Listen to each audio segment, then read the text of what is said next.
Boa noite, amigos. Sejam bem-vindos ao canal da Fraternidade Espírita Candeia de Maria. Meu nome é Pablo e vou fazer a reflexão do dia de hoje. Lembrando de colocar a jarra de água aí junto ao seu lado. Então, nesse momento que você está assistindo esse vídeo, que é lançado, agendado ao vivo, às 20 horas, nas terças-feiras, a equipe está indo ao seu lar, à sua casa, fazer essa magnetização dessa água frutificada e você pode tomar essa água aí durante toda a semana. É sempre importante de lembrar. Hoje vamos trazer um tema interessante do Evangelho, que está no capítulo 18, no item 16. Pelas suas obras é que se conhece o cristão. Na nossa caminhada dentro das religiões, posso falar da minha experiência, cada um tem a sua experiência nas suas religiões. Às vezes a gente não ainda compreende muito bem o que Jesus quis trazer, os ensinamentos dele, tão importante quanto esses ensinamentos. Então, com a doutrina espírita, a chave que traduz esses ensinamentos e aprofunda, a gente consegue compreender que a doutrina de Jesus são a mesma coisa das leis morais do universo. Então, lembrando que seguir a Jesus, como nosso modelo e guia, é seguir as leis divinas. Ele veio em nome de Deus nos mostrar as suas leis de Deus e como que a gente pode fazer para vivenciá-las. Então, nesse capítulo do Evangelho, como se do verdadeiro cristão, ele vai nos lembrar que uma árvore boa só dá bons frutos. Então, o verdadeiro cristão é aquele que pratica as leis de Deus, não somente estuda.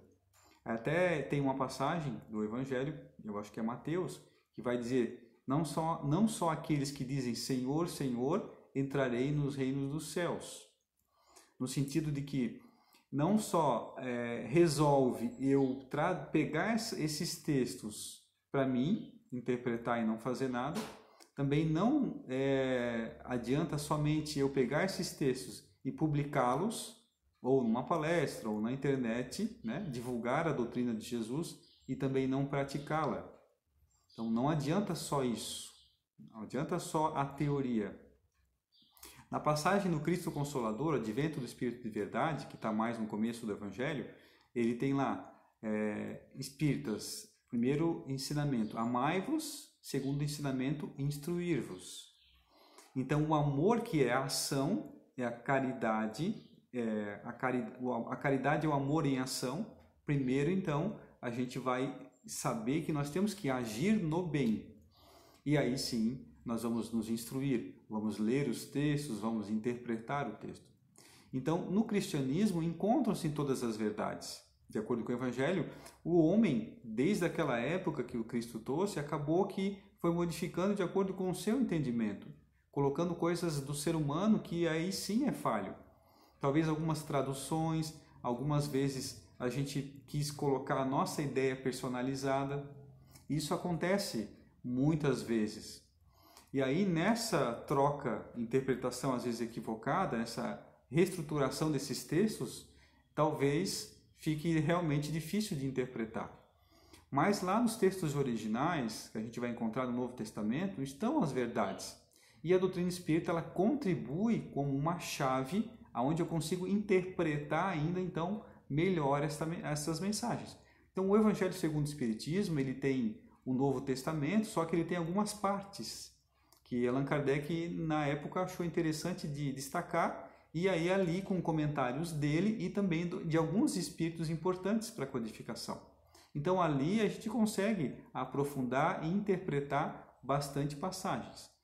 Também importante lembrar que às vezes não é na primeira leitura que a gente vai interpretar corretamente. Nosso entendimento não vem já talvez de primeira. E também nós temos que trazer para o nosso contexto atual as reflexões que Jesus nos trazia. Então aqui ele traz a reflexão da árvore e do fruto. Então uma árvore boa só pode dar bons frutos. Então a árvore má pode dar maus frutos. E aquela árvore que não está dando fruto, se arranca-se e coloca-se no fogo, de acordo com as palavras do próprio Jesus.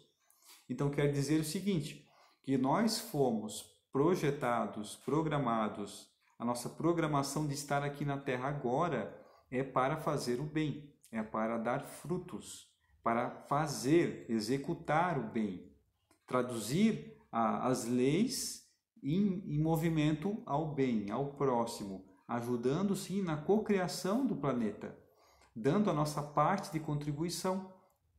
Então, será que vale a pena eu só meditar sobre? Só meditar? Não. Será que vale a pena só ler sobre os assuntos? Eu até frequento as palestras, tomo passe, tomo água fluidificada. Será que só isso basta? Porque a promoção do conhecimento, ela deve que a gente consiga assimilando com o tempo o conhecimento e aí traduzindo isso na prática, aonde sim eu vou ter resultados diferentes. E quando eu procuro a ajuda de Jesus, quando ele vai dizer que com ele o fardo é mais leve, quando ele vai tentar explicar para a gente que se a gente tentar ir pelo caminho reto, nós vamos sofrer menos, vamos ter menos dificuldades, é aí que está o entendimento e a prática do bem. É assim que nós vamos aprendendo e assim que vamos aprendendo a fazer o bem, inclusive. Vamos se fortalecendo. Então, o bem, a prática do bem é o alimento da alma.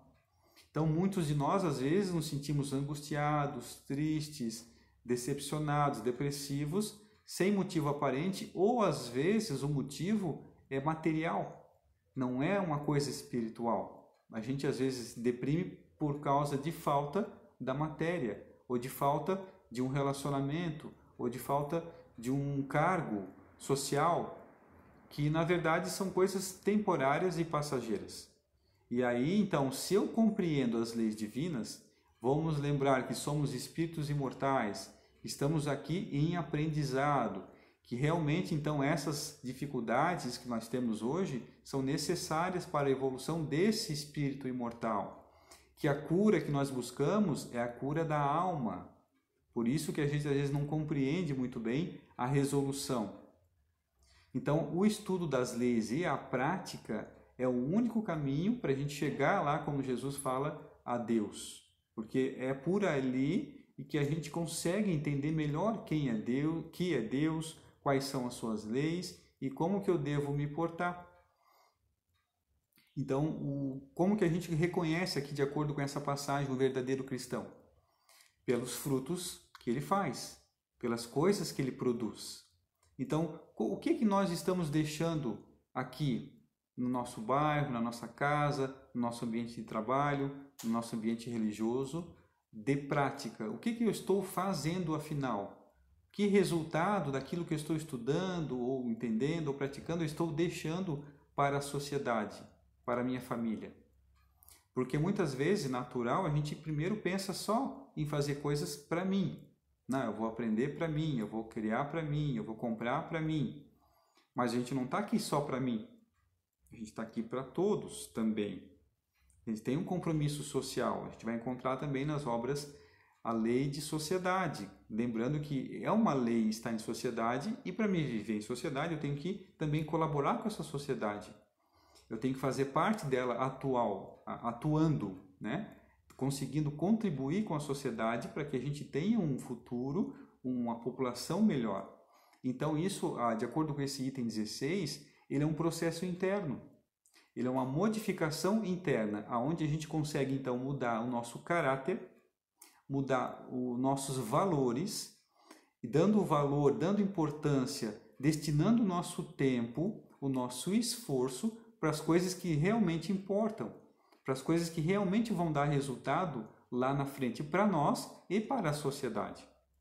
Então, grande alegria é saber, de acordo com o Evangelho, que eu consegui cumprir na maior da parte do que eu fiz aqui, do que eu me comprometi, que é evoluir ajudando o próximo, que é, no final das contas, aprender a amar. Né? Então, amai-vos e instruí-vos. Como que eu aprendo a amar? É lidando com os outros, é fazendo o bem. Assim eu estou aprendendo a amar, fazendo a caridade material e moral. Então, nessas épocas de dificuldades que a gente passa no momento, discussões políticas principalmente, A maior caridade é respeitar a opinião do outro, é não ficar trocando informações de uma forma ríspida. É respeitar a posição da pessoa, a ideia dele naquele momento. Então isso é caridade moral. Saber calar, de acordo com o Evangelho. Isso quem fala é a irmã Rosália. Saber calar quando um outro tolo fala, até ela diz assim. Então olha só, se nós temos um pouco mais de conhecimento sobre as leis do Cristo, de Deus, que Jesus nos trouxe, nós temos então o maior compromisso de calar, de tentar olhar por outro lado, dar a outra face, respeitar outras crenças, independente de qual for. Então, Deus está em tudo, lembrando, e tudo contribui para o nosso bem.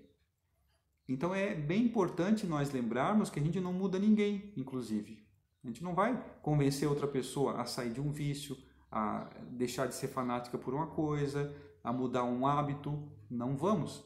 O que nós podemos fazer é modificar a nós mesmos e, com o nosso exemplo, com as nossas atitudes, outras pessoas ao nosso redor percebem, assim, aí sim a nossa mudança, e aí também começam a procurar saber do que se trata. Então até tem uma frase que diz que uma atitude vale mais do que 1000 palavras, não é verdade? Então quantos missionários, Gandhi, Madre Teresa de Calcutá, Irmã Dulce, Chico Xavier também fazia muita caridade física, Divaldo tem a Mansão do Caminho, né? São nossos exemplos assim mais próximos, que além deles terem uma teoria, né? Muitos livros, muitos estudos, também faziam muita prática, que não aparece, talvez não apareceu só agora no filme da biografia deles. Então tá lá, ser religioso não é ser frequentador do templo, ser cristão. Ser cristão é colocar em prática as coisas que Jesus nos ensinou, fazer a caridade, porque todos nós precisamos de ajuda, então todos precisamos ajudar também. Então, interessante essa mensagem. Eu gostaria que, se fosse possível, dessem uma lida nesse texto, porque ele é muito rico, muito importante, né? E a gente faz só aqui uma breve reflexão. Então, muito obrigado pela atenção, espero que tenham conseguido refletir junto comigo essa mensagem e tenham uma boa semana e até a próxima.